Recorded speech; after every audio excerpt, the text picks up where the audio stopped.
Welcome to the webinar series titled How to Thrive in the Supply Chain Revolution. My name is Josh Shinani, partner in charge of the Manufacturing and Distribution Group at Sachs LLP. Sachs is a multidisciplinary accounting, tax, and advisory firm headquartered in Clifton, New Jersey, and the M&D industry is the biggest vertical we serve. We're also one of the top 10 fastest growing firms in the country as identified by Accounting Today, and recognized as a top 5 all-growth firm in the Northeast by Inside Public Accounting. I have the pleasure of being joined by my good friend Sandy Vosk, founder and CEO of Advantage Technology Solutions, a leading technology provider in the warehouse and logistics industry.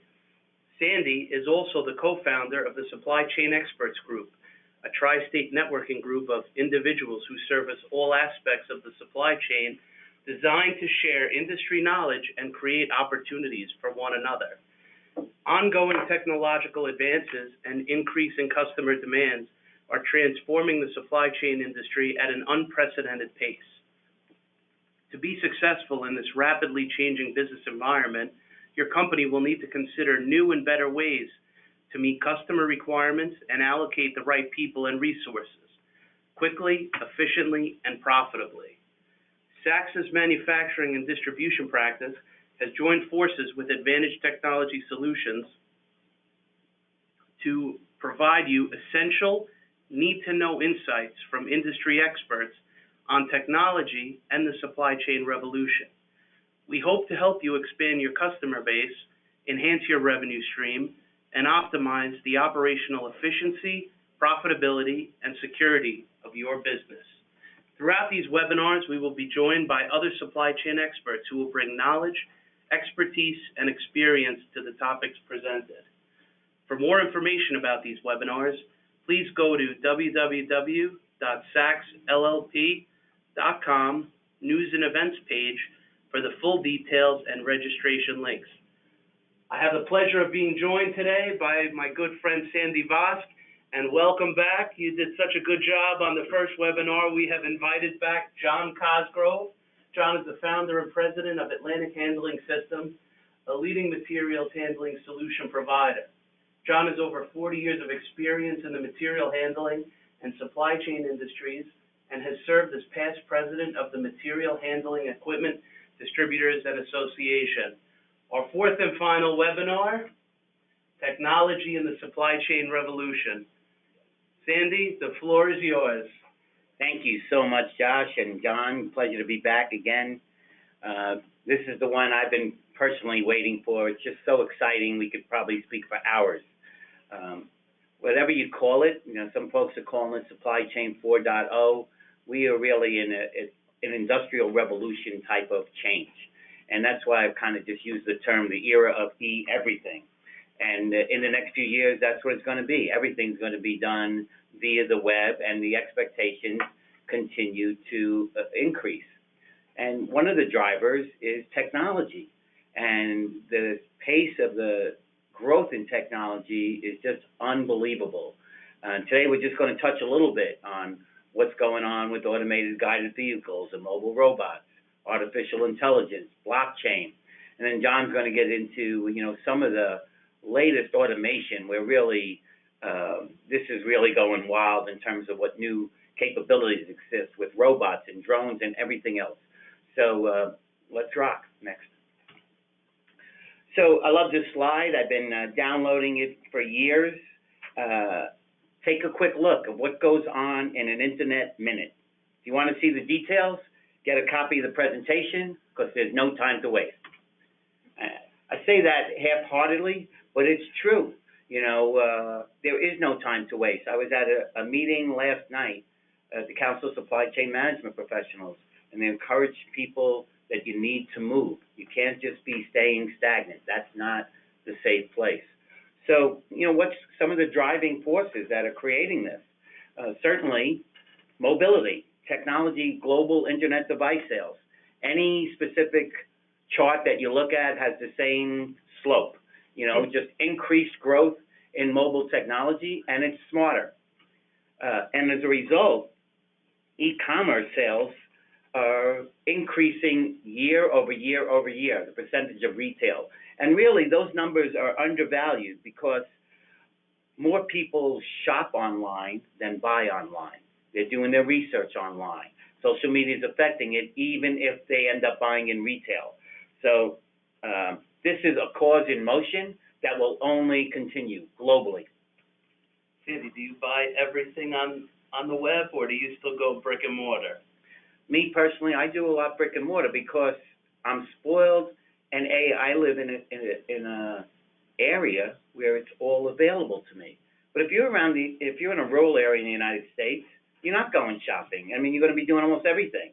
And even if you're in the city like us, more and more, ourselves and our spouses especially, are buying anyway. Even if it's available, it's just for the ease and I don't have time. So there's no doubt that this is just going to continue. Sandy, I live in the New York metro area, but, each night when I drive down my street, I look at the front steps of all the houses, and you notice every day more and more packages are being delivered, and you know that that's e-commerce.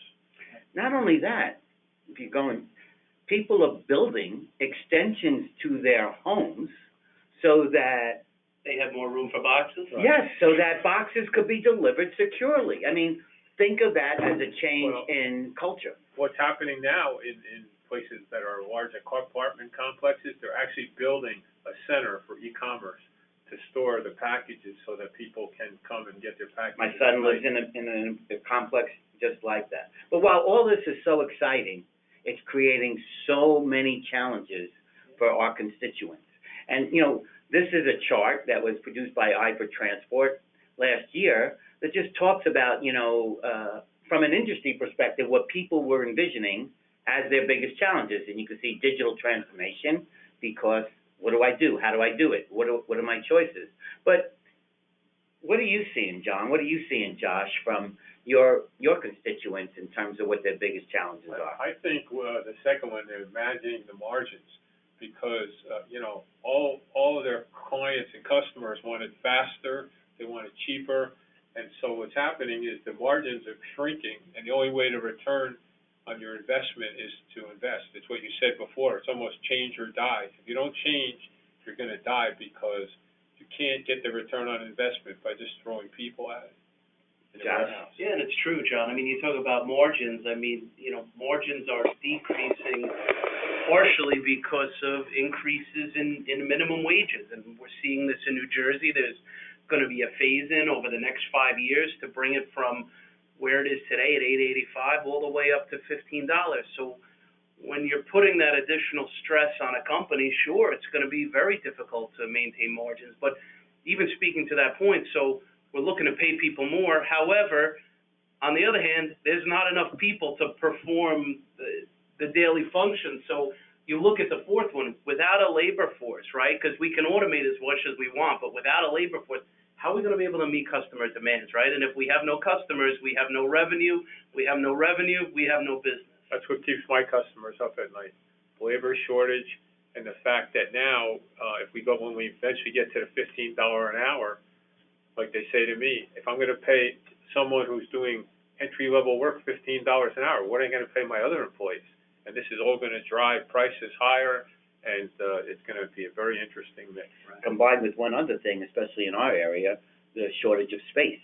Right. And therefore, this is just creating increasing challenges at a point where the economy is booming, and there's just projections for more and more coming through here.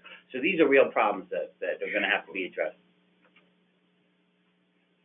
So, I like to say, is technology an enabler or a disruptor? And the answer is obviously both. We continue to integrate new powerful technologies that drastically impact every person in every industry that exists today, while we're creating brand new industries and markets for the future. And, although the chart on the right is a little old right now, it certainly reflects, Amazon just dominates and continues to dominate. And now they're going after food, and they're competing in the logistics industry directly. So they're going to continue to set the trend and create challenges for other people to keep up. But I heard an anonymous quote many years ago that had a profound influence on me. Amazon has a profound influence on me. As you guys know, I use the term customer obsession, which you know in the last few weeks I live by. Yeah. But nobody owns a customer, and nobody owns a market, even Amazon. And somebody can always take it away from you, and I truly believe that. Any comments from you before I move on? I think that what's happened is that Amazon is changing the face of supply chain. Whether they can hold on to these huge market shares or not, what they're doing, it's similar to what Walmart did, 15, 20 years ago, where it changed the whole supply chain, where people began to have to imitate what Walmart did. A lot of companies are going to try to imitate what Amazon does. But like Walmart, which is a great example, people used to think, hey, I got Walmart as a client, I'm made in the shade. Right. No, it could bust your company if you're not prepared. Same thing with Amazon. If you're not prepared to be a seller, a fulfillment provider, and you're not hitting it, or you're not putting the labels exactly where they need to be, you can get in trouble really quickly. It was a profit center for Walmart. So I've used a number of slides from the Council of Supply Chain Management Professionals 2017 State of Logistics Report, which is a phenomenal report about industry trends, economic trends affecting the supply chain industry. And this was just how they mapped the 10-year outlook of what's in front of us. And you could see from 0 to 5 years what's really coming. Last night he wasn't there, but from the New York City Economic Development Corporation, Mayor de Blasio is committed to this Freight New York City plan. And this is his quote: "A fully digital, connected, and flexible supply chain optimized for e-commerce and last-mile same-day delivery will become essential." Not a nice to have, essential. And that's why they're talking about using maritime and building giant warehouses, along the water in New York. So the next generation supply chain will be improving fulfillment and have to drive efficiencies via big data, predictive analytics, that's where AI comes in, artificial intelligence, robotics, not to replace people, predominantly to fill the void of a lack of labor shortage. Crowdsourcing and shipments, there's already Uber-like approach to that, and electronic and autonomous vehicles, which we'll get into later. Well, it's a great chart for me, Sandy, because you always talk about what's your 5-year plan. At this point, they say big data and blockchain are going to put the accounting profession out of business. So I have 5 years to find a new space. So this is good. Change your diet, Josh. Yeah, that's right. Webinars.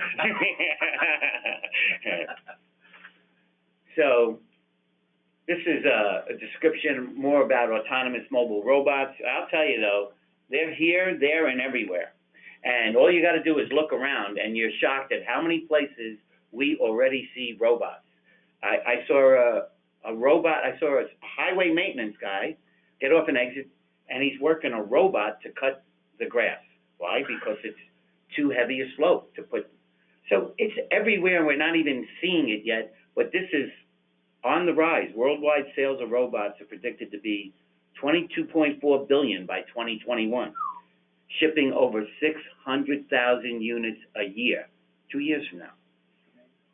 Above and beyond the robots on this page, there's obviously others that are starting to dominate in the warehouse space, companies like Fetch, companies like Locust and Six River Systems, and of course, Amazon's been talking about the new Scout. But I said before, there's a fear that robots will replace workers, and this has been fed for a long time. This is how do you attract millennials, people that are going to want to work in the industry. They're going to want to work with automation and technology, and it's working with them to fill the void so that we could keep up with the demand that's coming. That's my view of it, John. What do you think? Yeah, I think what you're saying is, it's going to be a whole new economy that way where, younger people are going to be operating the technology in the warehouse and the automation as opposed to having people out there. And, people are expensive, people can make mistakes, but people still make everything work. You have to have someone there to watch over what's going on. So I think that's going to be the new market, and especially in e-commerce, right? Oh, yeah. E-commerce is totally dependent on people. This cannot be To- totally automated. It's a total different discipline than what people were used to years ago. You know, years ago, they would ship a pallet of goods to J.C. Penney's, and then they would ship it out to their 2,000 stores. Then they got down to where they had to pick cases. Now they're picking eaches. Now you're picking eaches for e-commerce. You're picking ones and twos, you know, small orders, and you need people to manage that and watch it. And you need the technology really to help you to make sure that you're doing the right thing, because you could really be in trouble with that. You said something really profound on our last webinar that I stuck in my head, and, you know, what you mentioned was most companies are trying to just introduce this, trying to get into the game. And in that case, it becomes even more important what they do and how they do it. It's really more where our worlds come together, because there is no one answer. If you're building, you know, if you're a manufacturing company, you know, want to build a couple of 100,000 square foot facility, you're going to do everything in that building, maybe you automate the whole thing. But if you're already in business, and to his point, I'm doing some pallets, some cases, now I'd like to do this, you got to figure out in your environment, how do you do this successfully? This is what they were talking about last night too. Start small. Stay in business. Get it to work, then scale, right? Start it, How get many it to work, times and have scale. you seen someone come in and put in a fully automated system, the hardware, and then they come in and put in a WMS system, and then they turn it on, and it's like they can't ship. Can't talk. And you know, what happens is, you know, it takes them forever to sort it out. I've had a couple of customers have to take out the software and go back to a even more manual process than they did before, right? Yeah. It's just to stay in business. This is why, and it's not to push our services. It's to honestly share. This is not such easy stuff to do. And you don't just listen to a salesman who says, I could solve your problem. You have to do more due diligence. And then you start and execute something that's been thought through, strategically planned, and then you interpret it and scale it. But in the spirit of time, let's move on to the next. So artificial intelligence is definitely growing exponentially as well. And one of the driving forces for this is predictability. It's so in the supply chain, when events occur, that companies can quickly address what their choices are, and sometimes even automatically move, okay, such and such canceled an order, we can now have this truck go to point B instead of point A, for an example. Bigger is we have a dock strike. You know, we have a strike on the West Coast, and we can't get any containers there. What do? Or we're running a hot sale, and we have too much inventory on the East Coast and not enough inventory in the West Coast, things like that. Yeah, I think the way you manage your business is rapidly changing, and I think you're right, Sandy. I think you have all this additional information at your fingertips, but you need to use it to make the right business decisions. Because, to speak to your point before, John, there is such a capital outlay here that you're running your business potentially with a lot less cash in your pocket than you have before. So these mistakes, these decisions cost a lot more on the back end than maybe they used to. So with AI, I don't see most companies in our space actually buying AI products. AI will be embedded in what they have. So a great example of this is, there's now discussion of control towers, which are just metrics and dashboards but now powerful metrics and dashboards with predictability, right? If you do this, here's how it'll affect on-time delivery or things of that magnitude. But what I see really in the immediate, especially dealing with peak and language issues, is voice technology, I think, is going to come back, not through the vendors that they had, but embedded in Android-like devices automatically to take language differences out of the equation. So this way, multilingual, higher Latin, especially here, a lot of Latin workers for peak season, California as well. And this improves communication, productivity, and safety. What I do see that's really coming faster than I realized is what they call augmented reality, like the glasses, right? Virtual reality. Not virtual reality, augmented reality. So virtual reality, you're wearing that thing and you're in another world, right? Augmented reality, you could take a new worker, walk through the warehouse, And as he's walking, he could see a green arrow when it's the right place to pick, and it'll direct him where to go. So, again, visual as opposed to language, you could use optical to direct people in a more powerful way. Right. Good. You know, we also, what we showed in the last, webinar was we talked about pick the light. That's another way to do it. But, you know, one thing with voice that you failed to say was also accuracy, because the accuracy is the part that, you know, customers are looking for. And when you go to voice or pick the light, you can increase your accuracy up to 99.3%. So it's a, you know. With voice, the only thing I would say that versus pick the light, you're dependent on, you're only as strong as your weakest link is my line. Right. If you don't have inventory accuracy in your warehouse, Of course. picking by voice does you no good. You know, go over there, it's not there. Go over there, it's not there. Go over there, it's not there. Voice doesn't help in that case. Well, you need But pick the light is much more controlled. You So. need a strong WMS. Absolutely. There's no doubt about it. I mean, today, if you're operating without a WMS, you're just operating a mechanical machine without any intelligence. You don't have the brain power. Blockchain is red hot right now, and it's coming from all over. But some of it is hype, like RFID was, you know, like blockchain is going to solve everything, and it's not. But global spending is going to double to 2.1 billion. It did in 2018, so it's getting even more now. And there's a couple of specific use cases where. Sandy, why don't you explain what blockchain? Do that. Explain it. No, go ahead. Go ahead. You know, it's really it's an electronic ledger that's secure.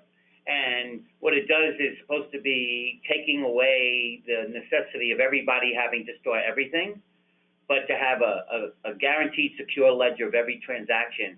And in the case of supply chain, it's always about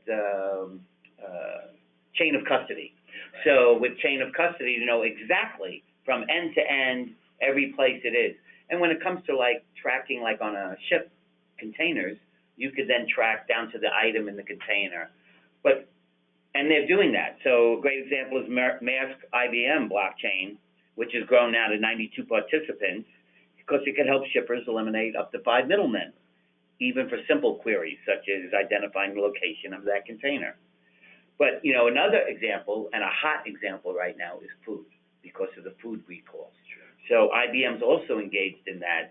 And this is one I'm really sensitive to, as you are, John, because we are working warehouses where if they're not scanning, if they don't have this automation, they do not have that level of control down to what we call a lot level, the specific products from a specific place on a specific day.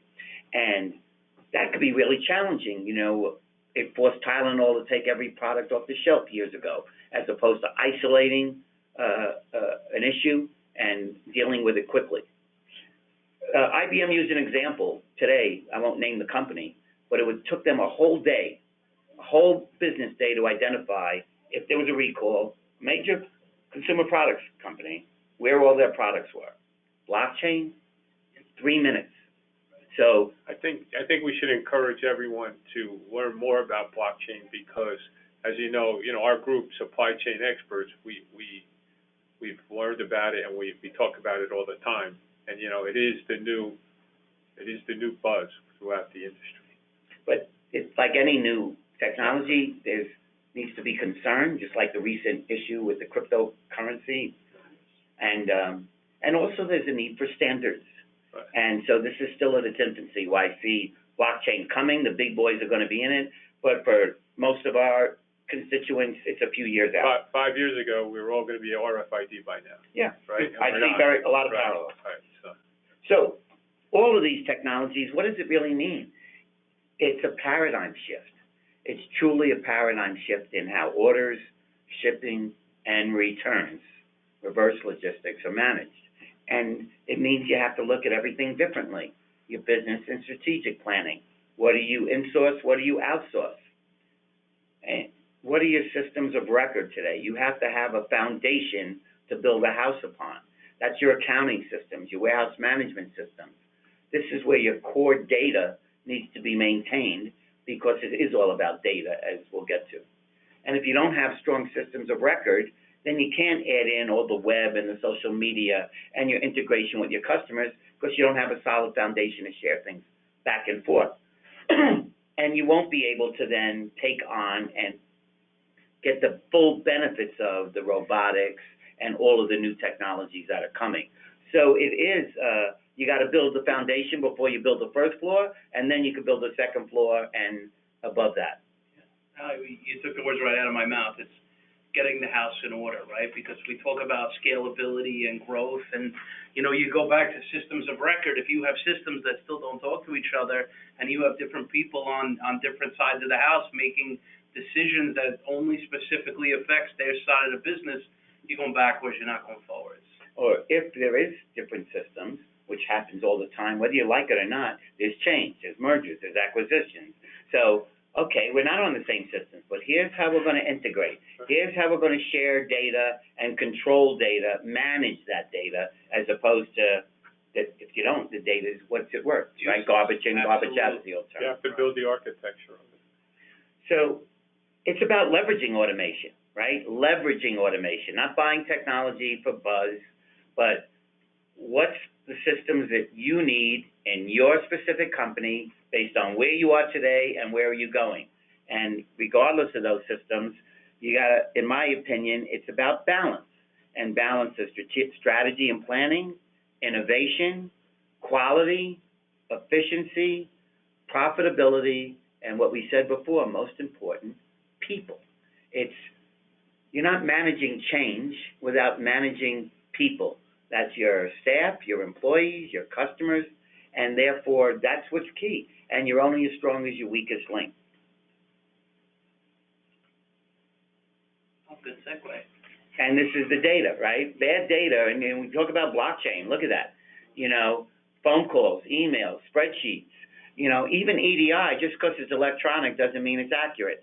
So there's a far way to go before all of this is flowing smoothly end to end. But as an individual company, you need to be paying attention of your data. And that leads to, you know, what I want to do is now allow John to talk about all the phenomenal things. In fact, he'll be going to ProMat in a couple of weeks. I wish I could. I can't because of a customer issue, but this is where you see all of the toys in the world. So John, please take it away. Thank you, Sandy. Talk about ProMat. What ProMat is the Material Handling Institute of America sponsors a show. It's the largest material handling show in North America. And what's happening is a lot of what we talked about. Now, this is the hardware that's going to achieve that. And much of it is coming from Europe, because in Europe, they've had these same problems for many years, labor shortages, and people work long vacation, get long vacation. So what they do is they automate more to become more profitable. And here in this picture, this is an automatic guided vehicle, a picking system. It's like a shelving system on a cart. And what Amazon has done this, and they do it in their warehouses in a lot of places. So what happens is that unit moves from picker to picker instead of the picker serpentining through the warehouse, and increases productivity and accuracy. Before you move on to that, John, you know, one thing I saw last week when I was at the IWLA and talking to some of the vendors, International Warehouse Logistics Association, that there's differences even with weight. So there are different design robots for different functions. Oh, it's yeah, just to move something sure. very heavy. For sure. Well, Amazon was so satisfied with the automatic guided vehicles they're using, they bought the company. Kiva. Yeah, they bought Kiva, and they own the company now. So That speaks to keep your friends close. That's right. Exactly. But they're not the best. I mean, they're good, and they fit Amazon's world. But they're not the best for, just because Amazon bought them doesn't mean that's what other people should buy. Seriously. Right, it was working for Amazon, that's for sure. So let's go to the next. Okay, what this is a large automatic storage and retrieval system. You see many of these in Europe. What happens here is that system supports the roof there, and it also, we have cranes that go down the aisles and will pick, so you don't even have pickers, and they go very high. So, you know, some places in Europe, they go 90 feet high. So, you know, one thing for some of the people listening to this webinar, if you're looking for a new building, height is a crucial thing for you. You know, there are a lot of buildings in New Jersey that at one time were used for light manufacturing, 12-foot high, 16-foot high. You're not going to get the return on investment in those buildings if you're gonna live in the new world. It's gonna be a very difficult thing. And we actually have some customers that are raising the roofs. There's a system where this company comes in and they actually raise your roof, and they can add, 15, 20 feet onto your building, and you can do things like this. Right, and what's that worth to you on the back end, when you raise your roof like that? Well, what it does, it increases your real estate value. It makes your building, much more efficient, and, your cost, your return on investment as far as supply chain is there.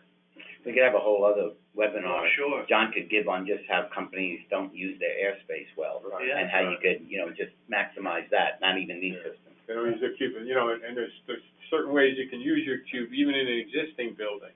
A lot of people have large fork truck aisles, 12-foot aisles. You can buy trucks that can go all the way down, they're expensive trucks, you can go down to like a 4-foot aisle. But, there are other trucks that don't cost as much, they go to 7-foot aisles, and you can get more product than you would might. And some of my customers, they haven't had to move because we've been able to shrink down their aisles and give them more storage. This just shows an automatic picking system. That's a crane also. What they're doing there is when you see the shelving units in the aisle there, there's a vertical column there. What that does is it goes down the aisle, and actually the system will tell it which to pick, and it'll bring it out and put it on the conveyor and send it to shipping. John, these are completely automated. I don't see one person automatic for miles. Yeah. As Sandy said before, people make the difference though, because you don't see people picking on those, but what the people are that are there are they're working the technology, they're making sure everything goes right. This happens to be a driverless fork truck. We're talking about having driverless cars soon. There are fork trucks out there that you don't have to have a driver, and it'll happen more and more. They'll be automatic, and there'll be less rack damage. One of the biggest problems with storage today is damage to the racking, because fork truck drivers hit it continually.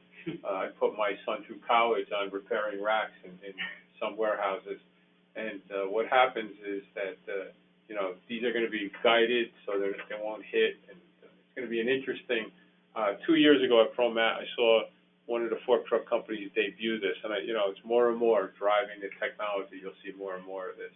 And it's not even like they're riding on a rail. Right. They just down the aisle. Well, I think what's going to happen, they're riding on a wire on the floor. But I think what you're going to see happen is, of course, like any technology, the prices are high now, and as the technology becomes better and better, it'll shrink the price. It'll become more. This is a robotic palletizer. What this does is it builds a pattern on the pallet, loads the pallets, and then we take it out on a conveyor and take it out to shipping. Years ago, what you would have is 2 people there loading that, bad ergonomically for the people, a lot of back injuries, a lot of workman's comp cases. Now, what happens is that we can do this with this robot and continue to build, and we can build any kind of pattern on there. That's what's important. I'm going to go there. A lot of times it's not just a straight pattern, and this is where they call it tribal knowledge. There are warehouse workers that know, for this specific customer, I got to build this pallet this way. Then you take all of that out, and this way it already knows. For this specific customer and product, it's so many cases per layer, so many layers, I got to turn it this way. There's lots of reasons that you have to do that, sometimes just to even fit on a pallet and not be overlapping. So this takes a lot of the mundane, small things that could create problems and major issues out of the equation. Right, there were a lot of workman's comp claims, in this kind of thing. If the boxes were heavy, and people bending over and so on and so forth. So now you've taken that all away. This is just a robotic arm that's picking in a manufacturing facility, putting in inline conveyor. If you see, there's boxes there picking right into the shipper. Same thing here, just a robot. And you see more and more every day. This happens to be a pharmaceutical company. If you look, the conveyor's coming down with the pills there, and it's loading the pills into the box. So now if you're packaging opioids, right? you can then take and now you don't have to worry about people handling it at all.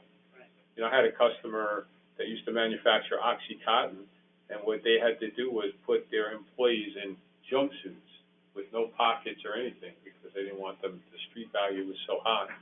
So this is, you know, not only is it a return on investment in productivity, it's also a great thing for security. This is a vertical carousel. What this does for you in a small footprint, you have the height, you can get a lot of storage, and there's two types. There's a vertical carousel, it's almost like a pizza oven that goes around, and then there's a shuttle, and the shuttle is much faster. It goes up, selects a tray, and brings it down to you. But what it does for you in a small footprint, you can store a lot of small parts for manufacturing, and also you can lock that up at night. We put these in certain places, you know, one company stores airplane parts, small, you know, and they have like 6 of these. One company also stored fire suppression and burglar alarms type things, and they needed it, so they went up 30 foot high in their warehouse, and in a 4x8 footprint, they have a high density storage. Wow. John, Sandy, a lot of good stuff. Sandy, final thoughts. What I would say is, you know, here's my thought. I brought 2 Rutgers students to the CSCMP last night, and I spoke to them recently at Rutgers, and I said, there's no better time to be in the supply chain industry. Anybody who's been in this industry for a long time has known how special it is, but right now, this is the heyday. There's no better time to be in this industry because of the opportunity. And therefore, I look at it as enabling as opposed to disrupting. But companies must make good decisions to be able to thrive in this revolution, which it truly is.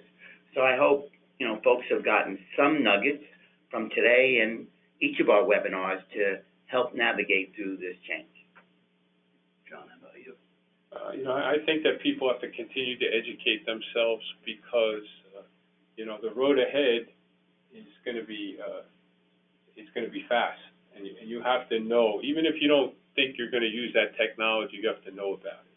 And you have to realize that you can't do, you know, these smaller companies, the family-owned businesses, they're going to have to turn around and say to themselves, we're going to have to make a commitment because if we don't, we're going to be in serious trouble. We've seen it happen throughout the industry. And, you know, like Sandy said, it's an exciting industry right now. You know, in New Jersey, they've actually gone to the point of where they raised the Bayonne Bridge to bring in bigger containers of goods. So more and more goods are coming in here, and people have to eat. And, you know, people are saying, like, New Jersey, we don't longer manufacture much here. That's true, but we're certainly still a distribution mecca. All you have to do is ride down the New Jersey Turnpike and look at Exit 8A, and you see all the warehouses there because we have so many people here, and they all eat, they all wear clothes, they use pharmaceuticals, and all of those things come from a warehouse and from systems like we talked about throughout the webinar. Yeah, you're right, John. It's about, when it all comes down to, it's about making a business decision. And like you said, there's a lot of opportunity out there as we sit today, but operating the way that you operated 10 years ago, 5 years ago, even the way you operated yesterday, could be obsolete tomorrow. So, you know, if you're not really willing to go for the ride, then it's really time to think about an out. Sandy, you wanted to say something? Yeah, I mean, your point is so valid, and you know we're working on a common client. You know, the age of I have one IT person who takes care of everything is not here anymore.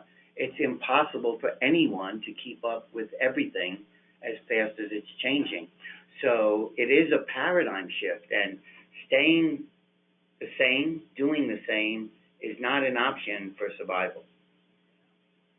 Well, I want to thank Sandy and John so much for all their help on these first 4 webinars. So what do you say, Series 2? Would love it. And we have plenty more to say. The sequel? Stay tuned. Thank you all so much. And again, for more information on the webinars, please go to www.sacsllp.com, news and event page. and, thank you. Thank you very much. Thank you, Josh. It's been a pleasure.